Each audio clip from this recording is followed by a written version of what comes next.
एक बंदर का बच्चा अभी इलेक्ट्रिक शॉर्ट लगा है, अभी बुरी हाल में है। ये जिंदा है, अभी इलेक्ट्रिक केबल से इसको शॉर्ट लगा, तो रेस्क्यू करना पड़ेगा। अभी यह है अभी मर्जना लेडीज टेलरिंग सेंटर, इसी के सामने है। देखते हैं कैसे रेस्क्यू किया जाए।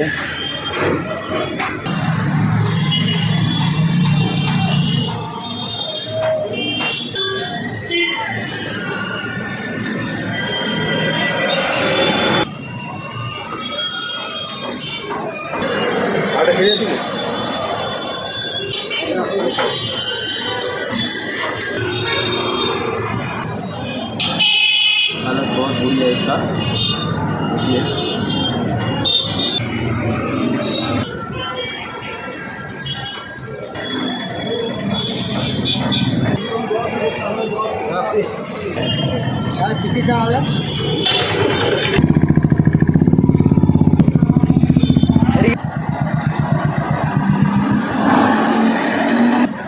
বেঁচে আছে, ওকে এখন নিয়ে আসা হলো পশ্চিমবঙ্গ সরকার বন বিভাগ,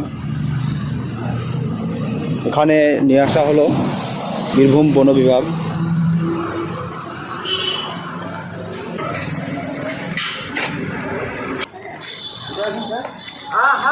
স্যার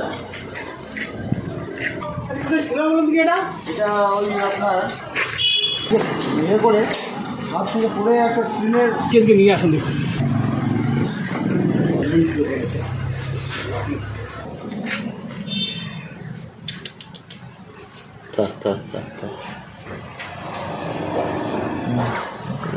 এগুলো পুড়েছে, ওর ট্রিটমেন্ট হয়ে যাবে, দেখা যাক, চেষ্টা করা যাচ্ছে ট্রিটমেন্ট করার জন্য।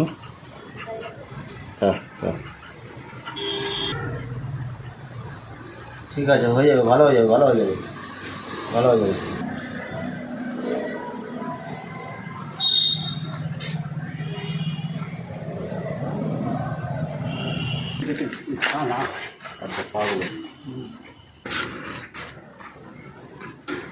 কি এমনি কাঁচের তো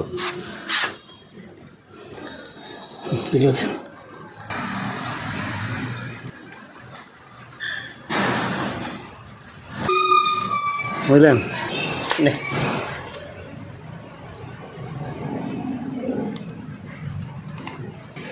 দুধটা গেলে তা ওখানে একটু ভিটামিন হবে শরীরে।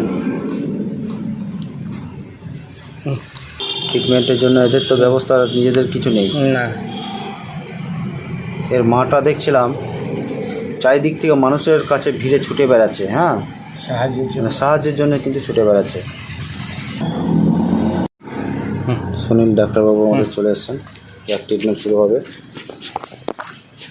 আমি বললাম মফুল সাহেবকে এখনই ফোন করলাম। কখন হলো? আজকেই তো? হ্যাঁ মনে হচ্ছে।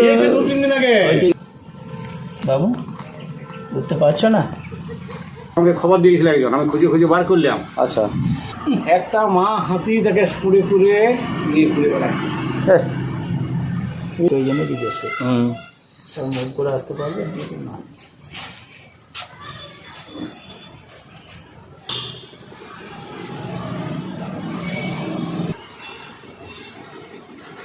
খাবার খেতে সাহায্য চেষ্টা করছে তো? এই যে দুধ খাইলাম, খাচ্ছে তো স্যার? না পারে তো। ঠিক আছে, বাঁচার তাগিদ, হ্যাঁ সবাই গো, সবাই মধ্যেই শেষ অবস্থায় বাঁচাও বাঁচাও নিজেও করবে, তুমি বলবে যে চোর নিচো ভাই, কোথাও নিচো কোথাও নিচো। আর এরা তো অনেকটা মানুষের মতো, বলতে পারে না। ট্রিটমেন্ট মোটামুটি করা হলো, এরপর কী হবে জানি না, আল্লাহর হাতে আছে সব কিছু। আমরা জাস্ট মাধ্যম। সেই बचाने वाला ऊपर वाला।